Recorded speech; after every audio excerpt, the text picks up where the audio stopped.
I'm Vicki Hogarth, and welcome to Southwest Magazine. I'm joined today by Lorraine and Chuck Marr, who are doing 50K for their 50th anniversary, and they're here to talk about that. Thank you both for being here today. Welcome. Thank you. Thank you. Can you tell us first, give us an overview. You're here from British Columbia, and it's taken you 4 months to arrive in St. Andrews on a 50K for your 50th anniversary journey. Give us an overview of what that's about. Would you like to start, Deb? I guess it kind of started 50 years ago when we got married on July 1st, and we decided to visit our own country instead of taking a honeymoon to another country. So we hopped on a Volkswagen van that Chuck and my dad had fitted. And so we went across Canada, and it was just a wonderful trip. We bumped into so many wonderful places and things to see, and we always thought it'd be really nice to do that again. So as our 50th got closer and closer, we decided that we would do it then, and there was quite a bit of prep work for it, of course, but we lost our son in 2009 to mental illness and drug illness, substance abuse, and so we thought, well, let's do something more. Let's create something to honor him and help others, and particularly kids who are grades 8 to 12. Try to catch them early in those vulnerable years and help them and let them realize that there's people out there that care and people that out there that can actually help them. Mm-hmm. And the $50,000 that you're aiming to raise, the 50K, what will that go towards, and how are you fundraising for it? I'll let you know. Well, it's going to go towards Langley School District Foundation and to support the Project Resiliency. The program is targeted towards high school kids from grades 8 to 12. What it does is that if a kid gets into some trouble at school, they don't get expelled. They go to a 3-day counseling program where they get some professional help, and we're a sympathetic ear with empathy. They will listen, they won't judge, and they will work out whatever issue that may be affecting the student. And after the 3 days, they would have a kind of a plan to kind of maybe map out what direction they should be heading, learn some coping skills and life skills. Mm-hmm.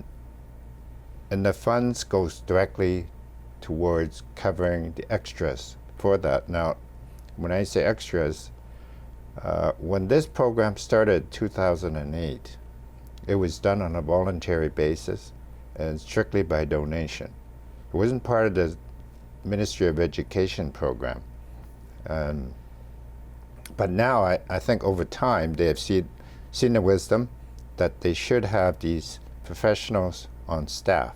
Mm-hmm. Now they're on staff, but they still require a lot of outside resources to assist so that they could do the job properly. Can you tell us about your son, Todd, and what some of his struggles were, and what you hope to take from his life experience to make other people's lives better? Todd was a very quiet child, but was always outside. Loved to be outside and loved sports and excelled in sports. He was a good student at school, and then it just got harder and harder in his teenage years. But he still graduated and went on to run his own business as a stonemason. He was very artistic with it, which was really quite nice, as we now can go around Langley and see some of the work he's done, which is nice. But he was quiet and a little bit withdrawn sometimes, and he was a bit of a follower, and he told us that he started out with marijuana. Basically, first of all, alcohol, and it didn't agree with him, so he went to marijuana. And then he just kept wanting more and more. So he went to ecstasy and cocaine and ended up on crystal meth, which was really, really bad. But he was very caring. He was always helping people. He took his first aid. He helped the seniors down the road that needed help with their house if there was some problems with it, and he loved animals as well. So he was, I'm not saying he was a perfect child at all, but he was very caring and close to us. Mm-hmm. And then when things started to slip away with him, he was having difficulty finding someone to help him. And when he did want help, it wasn't always readily available. It was always, come and see us next week, come and see us next month. And so he really kind of lost hope that he was going to get help. Mm-hmm. And in 2009, he took his life.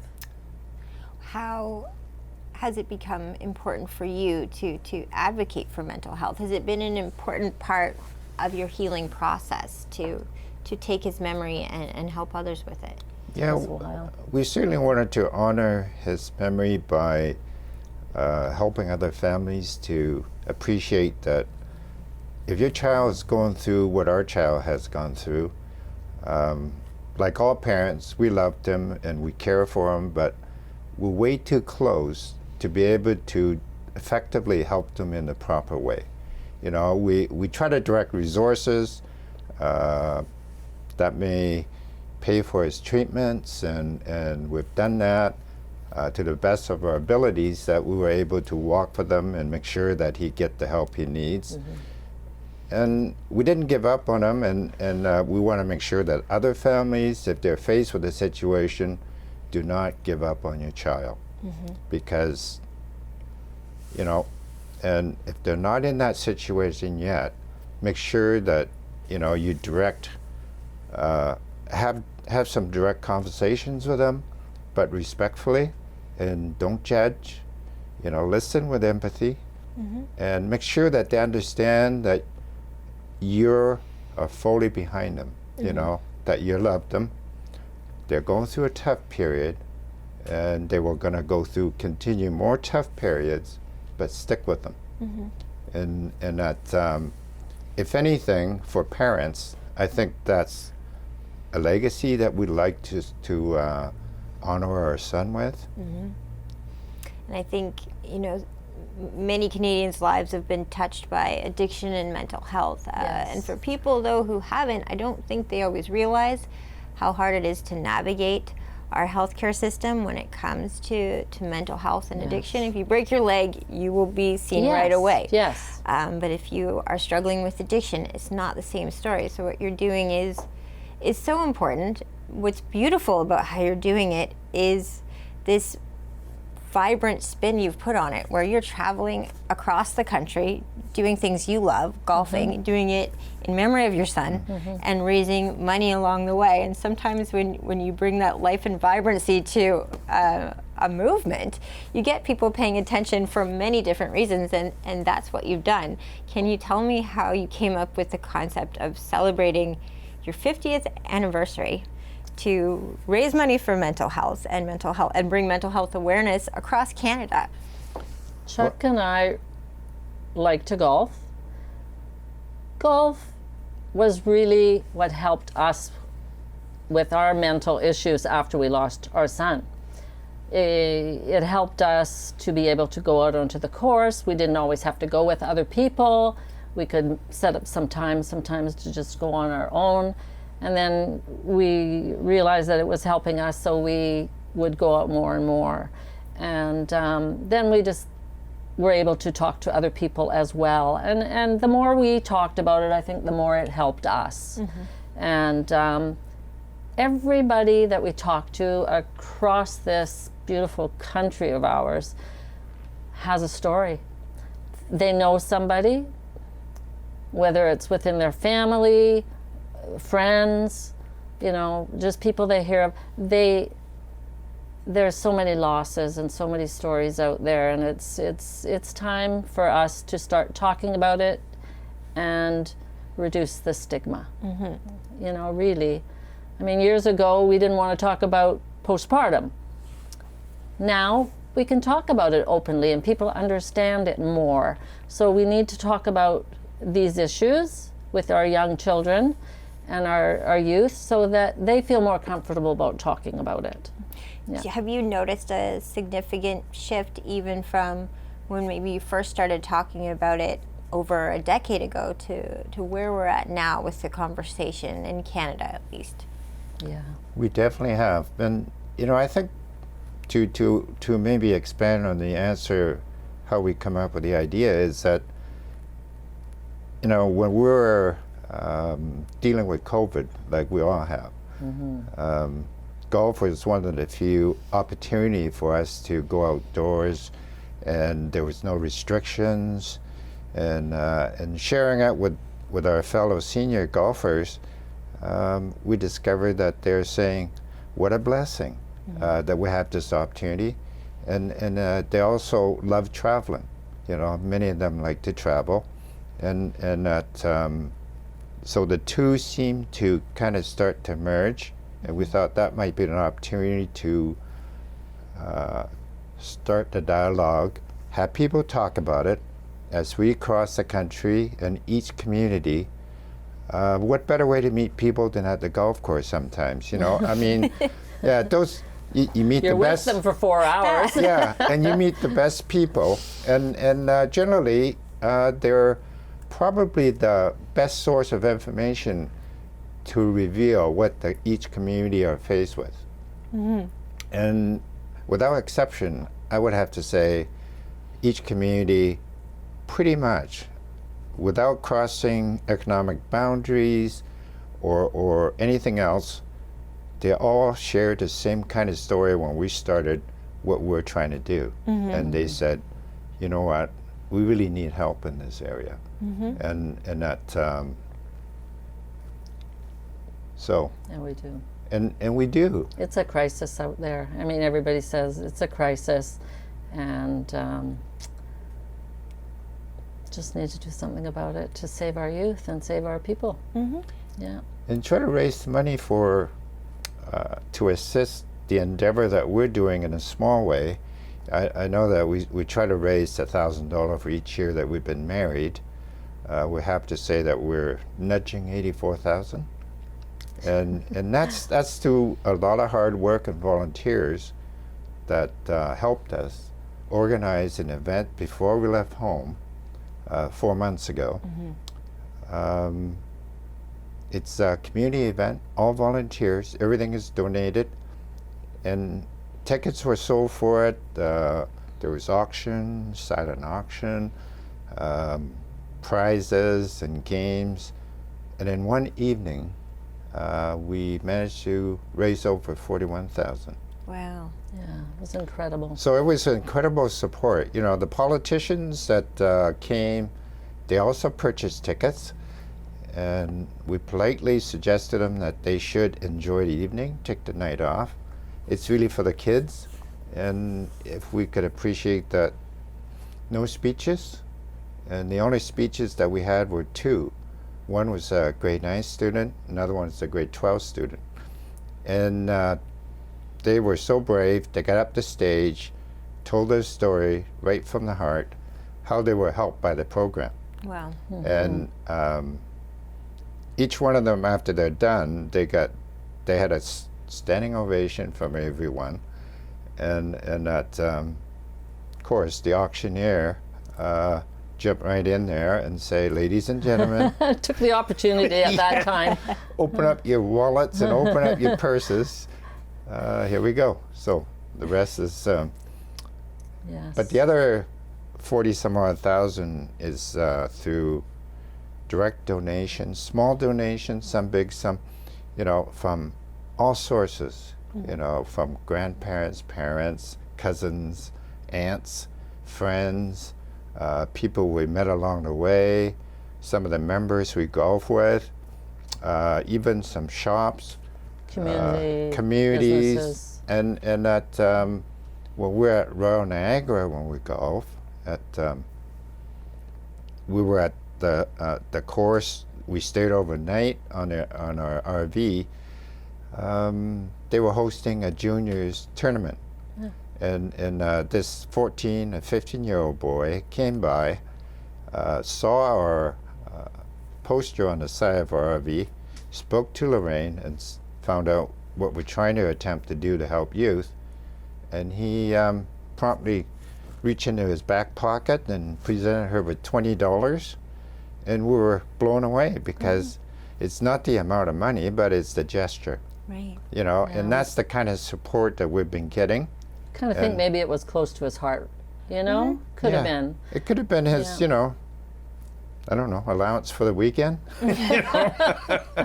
Definitely takes a community to get on board, and I know that what's beautiful about what you're doing is it isn't just raising the money. By doing what you're doing, you're raising awareness and taking the conversation on the road with you. Absolutely. You talked about common threads across Canada that you see in all these communities. I know I can speak from a Charlotte County perspective. This week's been a bad week for addiction and overdoses in our community. I know sorry to hear that. two this week, and people under the age of 40. And it's definitely something that even the smallest communities can relate to, and sometimes on weeks more than others. So having these conversations, I know even when they reach our network of people here in New Brunswick, it impacts people's lives to know that these conversations are being had. But talking about common threads, I do want to pivot and ask you about standout moments, though, of your trip. 4 months on the road across our vast country. Not many of us get the opportunity to say we've done something so remarkable and epic, but also play golf along the way. What have been some of the standout moments of your trip thus far? And I know you're going stateside after this, so you'll have more experiences to share later, but what have been the moments so far that you know you'll take with you for the rest of your life? Well, other than the fact that the country is so beautiful and there's so much to see, first of all, when you asked me that question, my first thought was the people that we've run into that have been helped and are leading successful lives. And you can tell when you talk to them how special it is for them to be able to talk. And that there was 1 or 2 persons out there who really were instrumental in helping them, and that were there for them. And that's why they made it along. So I think it's important.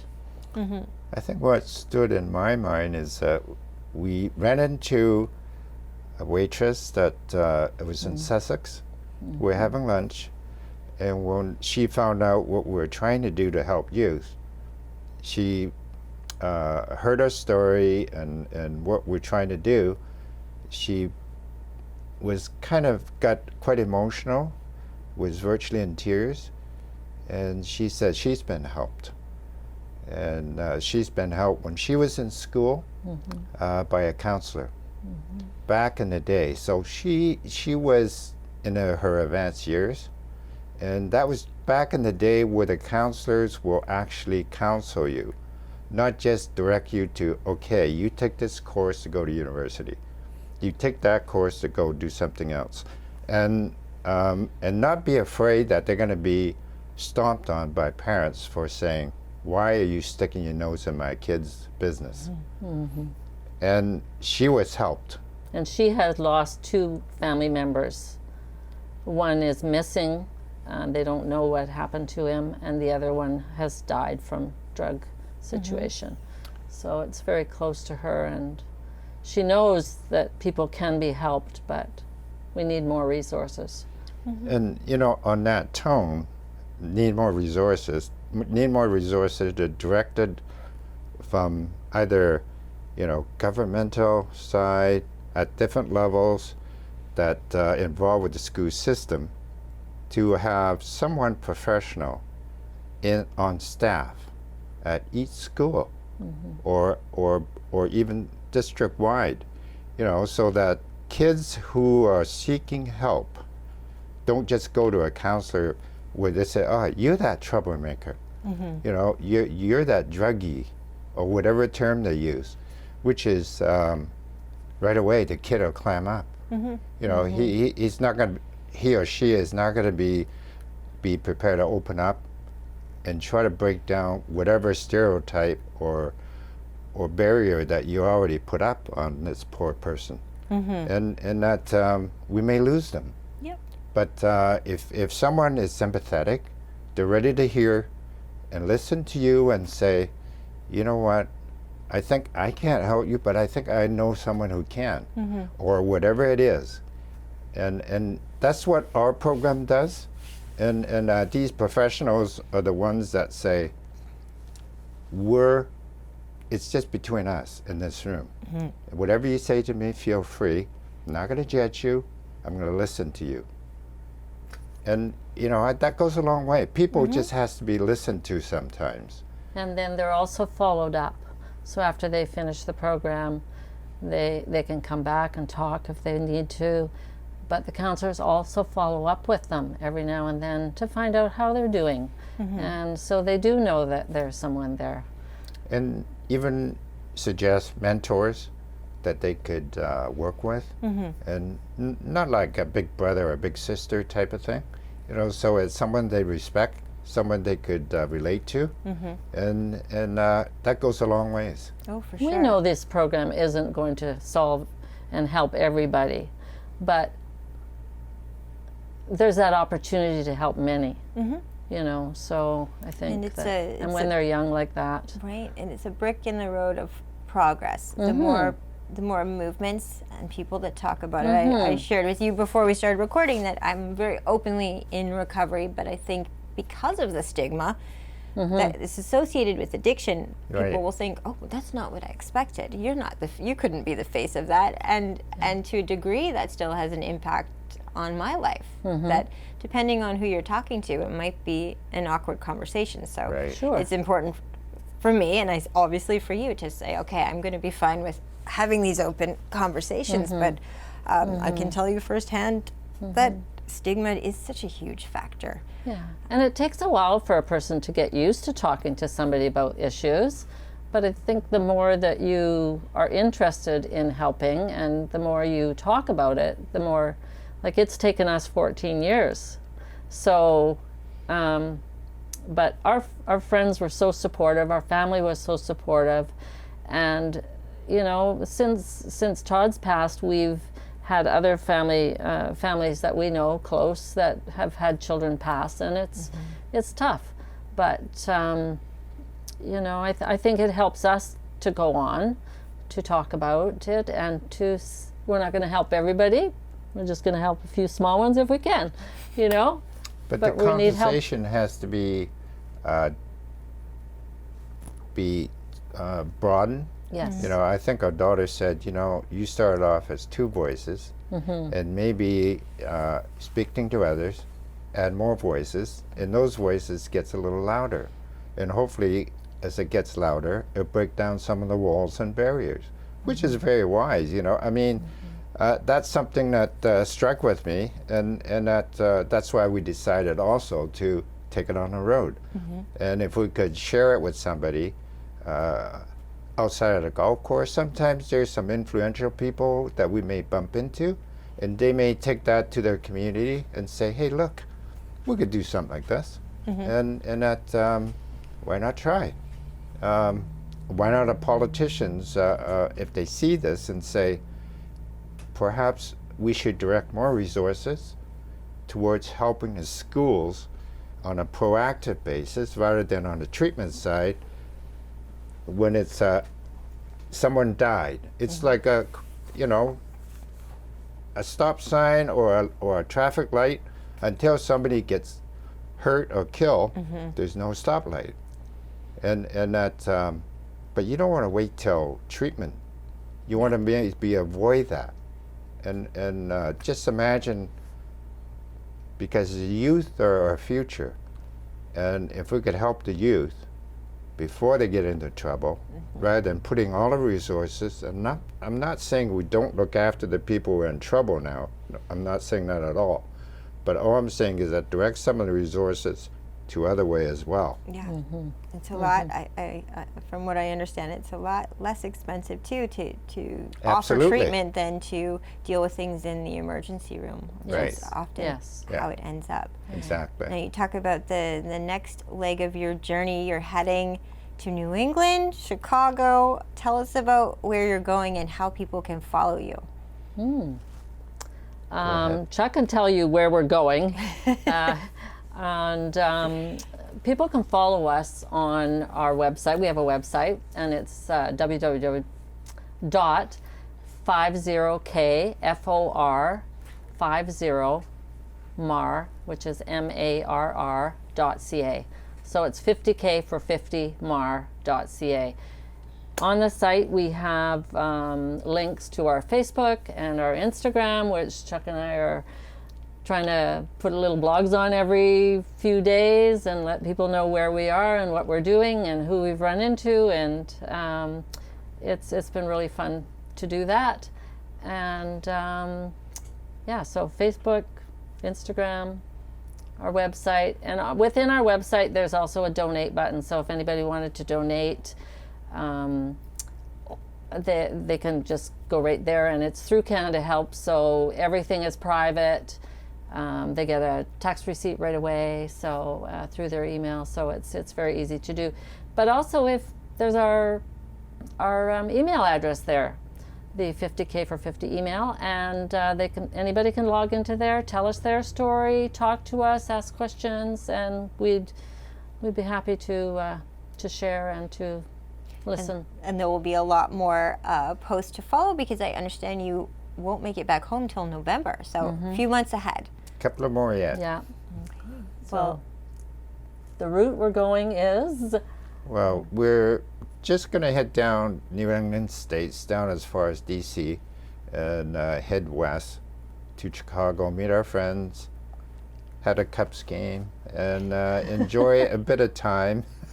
Our biggest work has been through the Canadian provinces, and that's been our goal. So in our next journey, it's our return journey home, and we'll continue on down to LA, up the coast at 101, eventually reach back to Vancouver. But it will give us an opportunity to also continue on with the awareness campaign. Funding may be a little bit iffy because we're in a different country, and that, but they could still listen. You know, it's a similar issue down there similar too. issue.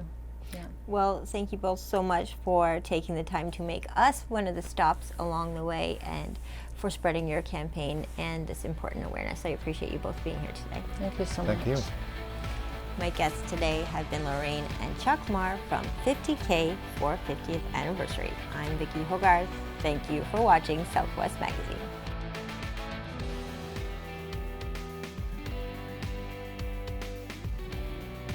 Southwest Magazine is a news and public affairs production of CHCO Television.